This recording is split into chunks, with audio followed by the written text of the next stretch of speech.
दोस्तों, easy cooking with Bobby में आप लोगों का बहुत बहुत स्वागत है। आज हम लोग बनाएंगे अरहर की दाल। अरहर की दाल को बहुत जगह पे तुअर की दाल के नाम से भी जाना जाता है।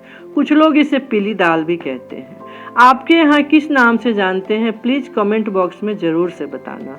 दाल हर घर में बनाई जाती है, कोई ऐसा घर नहीं है जहाँ दाल नहीं बनाई जाती। आज हम लोग भी एक नए तरीके से दाल बनाएंगे। आप लोगों से रिक्वेस्ट है कि एक बार मेरे तरीके से दाल बना कर देखिएगा, आपको बहुत ही पसंद आएगा। तो चलिए शुरू करते हैं। सबसे पहले 1 कटोरी दाल लेंगे।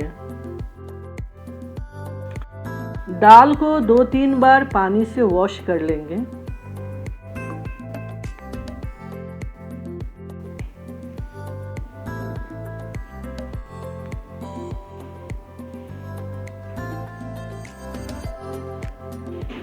वॉश करने के बाद 5 से 7 मिनट के लिए इसे भीगने के लिए छोड़ देंगे।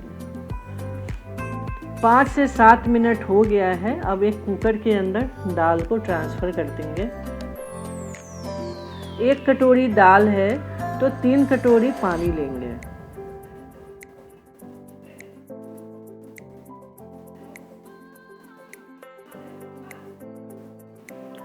अब इसके अंदर थोड़ी सी सब्जियां डालेंगे। सबसे पहले 5 से 7 लहसुन की कलियां फाइन चॉप किया हुआ, आधी इंच अदरक फाइन चॉप किया हुआ, 1 मीडियम साइज का प्याज फाइन चॉप किया हुआ, 3 से 4 हरी मिर्च बीच से कटा हुआ और 1 टमाटर फाइन चॉप किया हुआ। अब इसके अंदर 1 छोटी चम्मच हल्दी, स्वाद के हिसाब से नमक। अब इसे ढक्कन लगाकर हाई फ्लेम पे 5 विसिल आने तक पकने देंगे। जब तक दाल पक रही है तड़का बना लेते हैं। तड़का बनाने के लिए एक गरम पैन में 2 चम्मच घी का लिया है, क्योंकि लहसुन अदरक वाली तड़का बनानी नहीं है, क्योंकि पहले से ही हमने दाल के अंदर डाल दिया है। तो एक सिंपल सा तड़का बनाएंगे। 1 छोटी चम्मच जीरा, 1/4 टीस्पून हींग। जीरा थोड़ा क्रैकल हो गया है। अब इसके अंदर 1 छोटी चम्मच कश्मीरी लाल मिर्च, 2 से 3 सूखी लाल मिर्च। अब इसके अंदर आधी चम्मच गरम मसाला।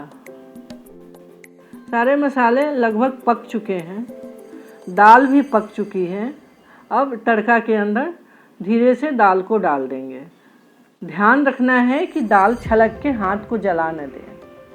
इसे 2 से 3 मिनट तड़का के साथ पकाएंगे। आप देख सकते हैं कि दाल की कंसिस्टेंसी ना ही बहुत पतली है और ना ही बहुत गाढ़ी है। अब धनिया पत्ती डालकर इसको अच्छे से मिक्स करेंगे। दाल को सर्व करने से पहले एक तड़का और लगाएंगे। तड़का लगाने के लिए 2 चम्मच घी में 1 छोटी चम्मच कश्मीरी लाल मिर्च का डालेंगे। ये तड़का दाल को एक स्मोकी फ्लेवर देगा। तड़का रेडी है। अब इसे दाल के ऊपर डाल देंगे। दूसरा तड़का लगाने से दाल का स्वाद दुगुना हो जाता है। आप इसे प्लेन राइस, जीरा राइस या रोटी के साथ सर्व कर सकते हैं। ये खाने में बहुत ही मज़ेदार लगती है। वीडियो पसंद आने पे लाइक शेयर ज़रूर कीजिएगा। आप ये दाल कब बनाएंगे, प्लीज़ कमेंट बॉक्स में ज़रूर बताइएगा। अगर आप मेरे चैनल पर नए हैं तो प्लीज़ सब्सक्राइब करने में कोई कंजूसी नहीं कीजिएगा। Bye bye.